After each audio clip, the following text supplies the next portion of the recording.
제가 이 얘기 시작하기 전에 사진 몇 장을 보고 시작하도록 하겠습니다.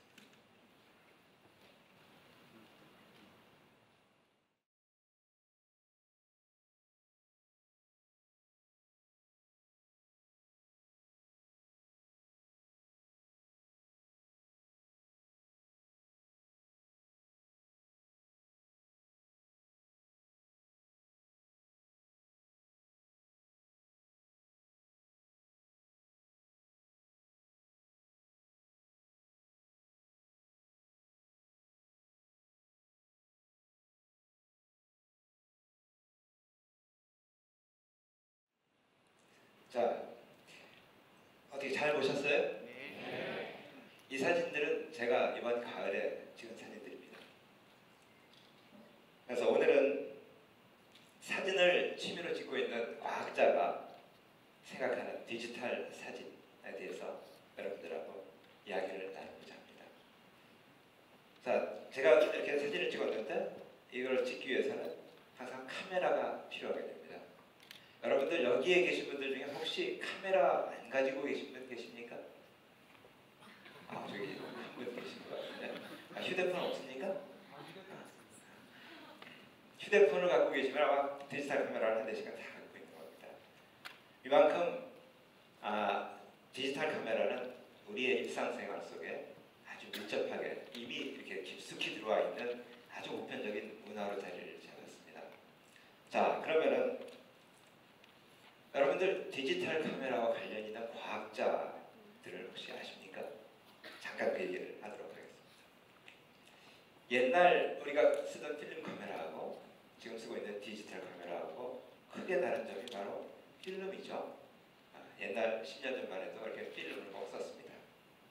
근데 요즘은 저 필름 구하기도 힘들죠.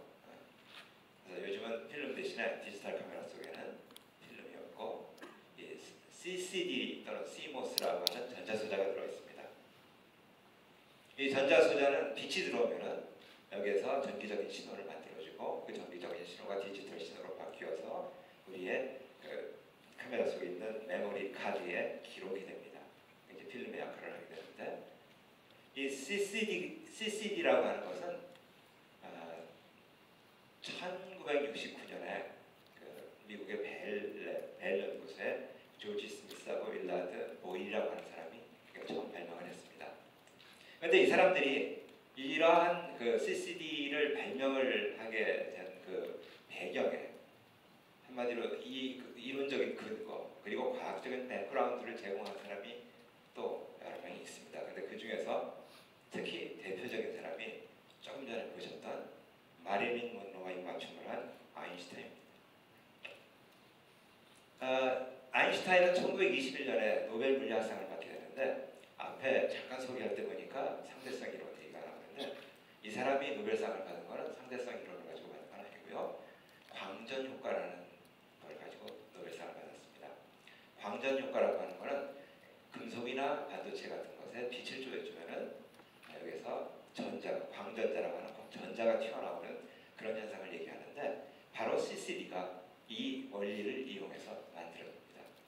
그리고 디지털 카메라에 들어가는 여러 가지 그 색을 구현하는 방식, 그것도 토마스 영이나 헬mholtz 그리고 맥스웰 같은 아주 유명한 물리학자들의 노력으로 가능하게 됐습니다. 카메라의 역사를 거슬러 올라가 보면 잠시 제일 처음에 1500년대에는 이런 카메라 obscura라고 하는 것이 사용되었습니다. 카메라 obscura는 라틴어로 dark, 어두운 방이라는 뜻을 갖고 있습니다. 사실은 바늘구멍 사진기입니다. 이렇게 어두운 방에다 작은 구멍을 내면은 밖에서 들어온 빛이 저 구멍을 통해서 지나가고 초점이 맞은 다음에 그 다음에 방 안에 있는 스크린에 거꾸로 된 상이 맺혀지게 됩니다. 자, 이거를 오늘같이 일반 사람들이 쓴 것이 아니고 이거는 화가들이 있었습니다. 화가들이 정밀하게 그림을 그릴 때 이 장치를 사용했다고 합니다. 르네상스 시절에 레오나르도 다빈치 같은 그런 화가들이 이런 그 장치를 이용해서 그림을 그렸다고 해요. 여러분들 아마 이 그림을 보셨을 겁니다.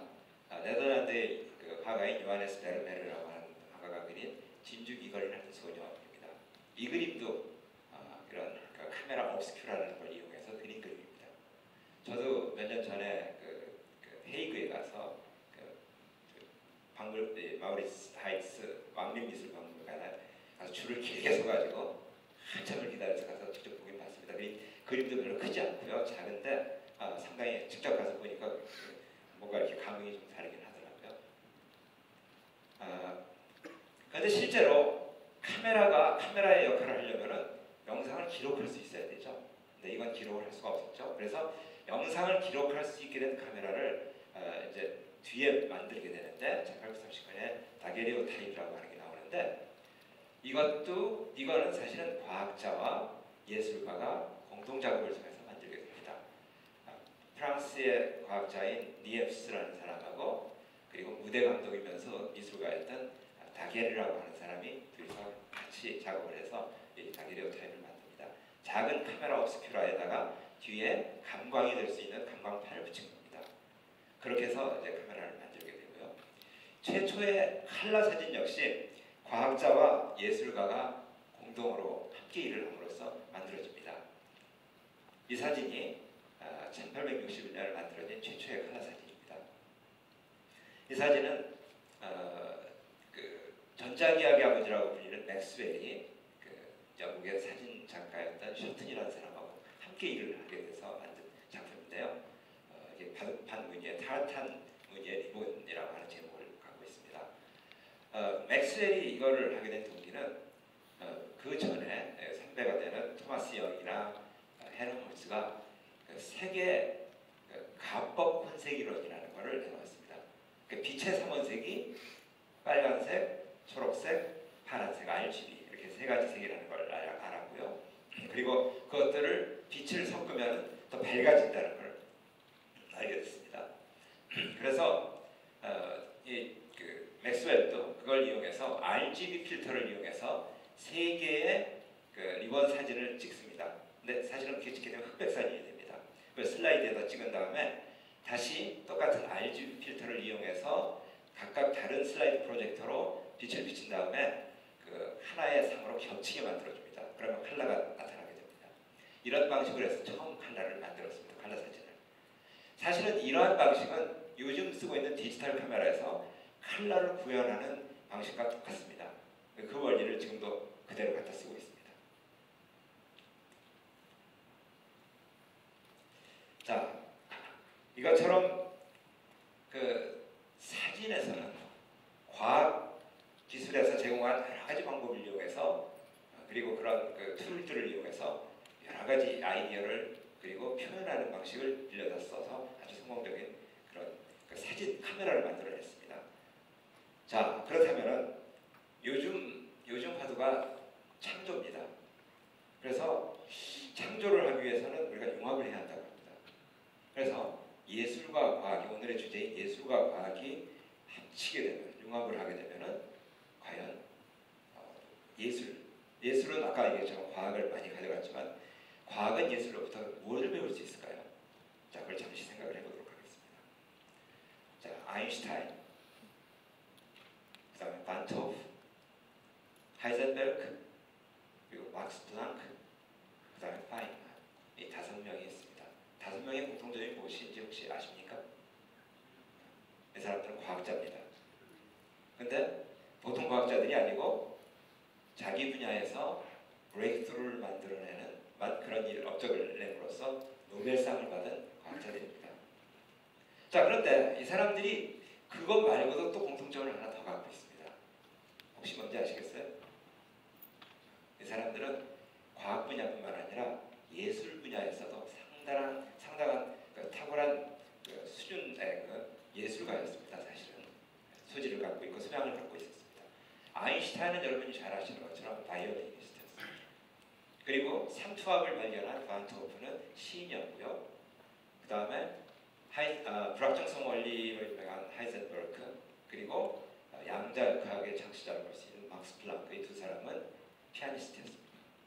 그리고 현대 물리학의 대표적인 물리학자인 파인만은 봉고를 연주하는 아주 그걸 즐겨하던 물리학자였습니다. 자, 이 사람들이 갖고 있었던 그 과학적인 창의성 이런 것들은 바로 이 사람들이 갖고 있었던 그 예술적인 소양과 또 예술을 즐기면서 갖는 마음의 여유 이런 데로부터 나왔다고 보통 얘기를 합니다. 창의성이라고 하는 거, 제 생각에는 그게 거창한 게 아니고요. 이 우리 주변에 있는 것들을 다른 시각으로 보는 데서부터 출발한다고 저는 생각을 합니다. 이 사진은 제가 지난 겨울에 찍은 사진인데요. 눈이 오고 그 다음에 날이 잠깐 풀려서 눈이 녹다가 바로 그 다음날 이렇게 추워졌어요. 그래서 나무가 이제 고드름이 이렇게 눈이 녹아서 맺힌 그런 모습인데, 사진을 찍다가 저는 좀 더 가까이 다가가서 찍는 사진을 좋아하기 때문에 가까이 다가가서 저 고드름들을 좀 찍고 싶어서 다가갔습니다. 그리고 다가가서 보면서 저는 깜짝 놀랐습니다. 정말 탄성이 저절로 나오는 걸 느꼈어요. 왜냐하면 정말 지금까지 못 보았던 자연이 만든 정말 아름다운 조각품들이 그 자리에 있었습니다. 바로 이런 것들이었습니다. 크리스탈 조각 같죠? 이게 자연이 만든 조각들입니다. 무슨 코끼리 같기도 하고요. 짐승, 아주 작은 짐승들 같습니다. 코뿔소 같기도 하고. 자, 이런 것들을 여러분들 보셨습니까? 자, 자연 사진 찍기라는 거는 이런 보물 찾기하고 같다고 저는 생각합니다. 자연 속에 이렇게 숨겨져 있는 이런 보물들을 우리가 가까이 다가가서 관찰함으로써 그 안에 들어있는 아름다움을 자기 나름대로의 독창적인 눈으로 바라보고 표현하는 일, 그게 자연사진 찍기입니다. 근데 과학도 마찬가지라고 생각합니다. 과학도 자연 속에 들어있는 어떤 법칙이나 어떤 현상을 관찰과 실험을 통해서 찾아내는 일, 바로 그런 것들이 과학입니다. 그 창의성이 그래서 필요한 것이고요. 제가 얼마 전에 그 사진 작가이면서 상명대학교 영상미디어연구소의 소장이신 양정원 교수님이 강연하는 걸 들은 적이 있습니다. 근데 그 강연을 들으면서 그 사진 작가로서 예술가로서 그 얘기하는 아이디어들이 과학자로서는 도저히 생각할 수 없었던 그런 아이디어들을 많이 얘기를 하셔서 제가 솔직히 말해서 신선한 충격을 받았습니다. 자, 그 중에서 특히 저에게 충격적이었던 것은 눈을 보지 못하는 시각장애인들로 하여금 사진을 찍게 하는 일이었습니다. 자, 그래서 이렇게 마음으로 보는 세상, 이런 사진전을 합니다. 벌써 몇 년째 이걸 하고 있더라고요. 저희들로서는 도저히 어떻게 앞을 보지 못하는 사람이 카메라를 들고 사진을 찍을까 정말 의아했어요. 그런데 이게 바로 이렇게 그 사람들이 찍은 사진들입니다. 마음으로 보는 세상이라는 타이틀을 붙여가지고 했는데, 근데 이게 또 과학자의 직업의식 활동에서 가만히 생각을 해보니까 사실은 이건 마음으로 찍은 사진이라고 미리 얘기할 수는 없습니다. 카메라가 보는 세상이죠. 그죠? 지금까지 카메라라고 하는 거는 사람이 보는 거를 똑같이 재현하기 위해서 카메라가 이렇게 발전되어 왔습니다. 자, 그런데 여러분들, 본다는 게 무엇입니까? 본다는 것은 우리 눈에 망막에 맺힌 상, 그걸 의미하는 건 아니죠. 그게 뇌로 가서 우리의 과거의 경험과 우리가 갖고 있던 지식과 그리고 우리가 느끼고 있는 감성이 결합이 돼서 뭔가 새로운 해석을 해서 느끼게 되는 어떤 인지 과정입니다. 그렇기 때문에 똑같은 걸 보더라도 사람마다 아마 조금씩 다른 느낌을 가지고 좀 다르게 볼 수도 있습니다. 그래서 정말 마음으로 보는 그 세상을 보여주려면은 카메라라고 하는 매개체 없이 머릿속에 그리고 있는 세상을 모니터에 직접 보여줄 수 있는 그런 기술이 개발이 되어야 됩니다. 근데 아마 앞으로 이 사진 기술은 바로 그런 기술들을 개발을 해서 나갈 겁니다. 그래서 시각장애인들이 정말 카메라 쓰지 않고 마음속에 생각하는 세상을 모니터를 통해서 우리에게 보여주는 시대가 머지않아 올 겁니다. 자, 일본에서 그런 하나의 예를 보여준 적이 있습니다. 2008년에 사람들이 뉴런이라고 하는 이렇게 글씨를 보여주고요. 눈을 감게 한 다음에 펑셔널 MRI나 이런 걸 이용해서 브레인의 액티비티를 측정을 했습니다. 그리고 그걸 가지고 여러 가지 방식을 이용해서 이렇게 영상을 재구성을 해봤습니다. 그랬더니 위에 거하고 상당히 비슷하게 나오죠. 이 사람 마음속에 있는 그림을 그려낸 거예요. 물론 아직 시작 단계입니다. 그리고 그렇지만 궁극적으로 이러한 기술들이 아마 개발이 돼서 정말 예술가가 상상했던 마음속의 그림을 보여주는 시대가 아마 올 겁니다. 양정훈 교수님이 그날 강연을 하면서 한 가지 또 돈 들지 않고 창의적인 사진 찍는 방법을 가르쳐줬어요. 몇 가지 가르쳐줬는데 그 중에서 한 가지가 렌즈에 입김을 불어서 사진 찍는 방법을 가르쳐줬습니다. 그러니까 보통은 4D 필터라고 해서 돈을 주고 사서 필터를 껴서 찍게 되는데 그걸 필요 없다고 그러면서 렌즈에 입김을 불어서 찍으면 아주 멋진 효과가 난다고 그래요. 그래서 저도 또 과학자니까 실험을 해봤습니다. 자, 이게 그렇게 찍은 사진입니다. 사실 이날은 맑은 날이었어요. 아침인데 근데 렌즈에다가 입김을 불어서 찍었더니 정말 이렇게 안개 효과가 기가 막히게 나요.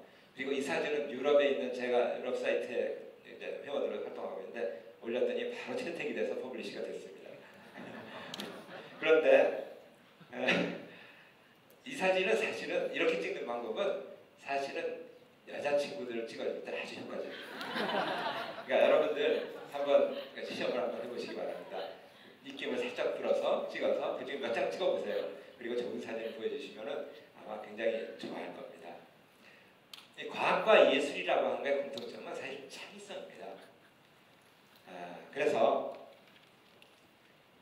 실제로 앞으로 우리 정강화 원장님도 여기 계신데 연구소에 이런 과학기술을 연구하는 연구소에 아트 디렉터가 있는 시대가 될 거라고 저는 생각합니다. 창의적인 연구과제를 기획할 때 과학자들과 아티스트가 같이 머리를 맞대고 아이디어를 내고 함으로써 과학자들이 생각할 수 없는 그런 다양한 상상력, 풍부한 아이디어를 분명히 얻을 수가 있을 거라고 생각합니다. 사진은 디지털 카메라 그리고 디지털 사진이라고 하는 것은 과학과 예술이 만들어서 정말 멋지게 만들어내간 융합의 아주 분복이라고 저는 생각을 합니다. 그래서 이 과학적인 상상력 그리고 창의성이 예술적인 상상력과 창의성이 과학기술과 만나서 정말 디지털 카메라와 같은 새로운 문화를 만들어내는 일, 그런 일이 이곳 대덕밸리에서 일어날 수 있기를 저는 꿈꿉니다. 감사합니다.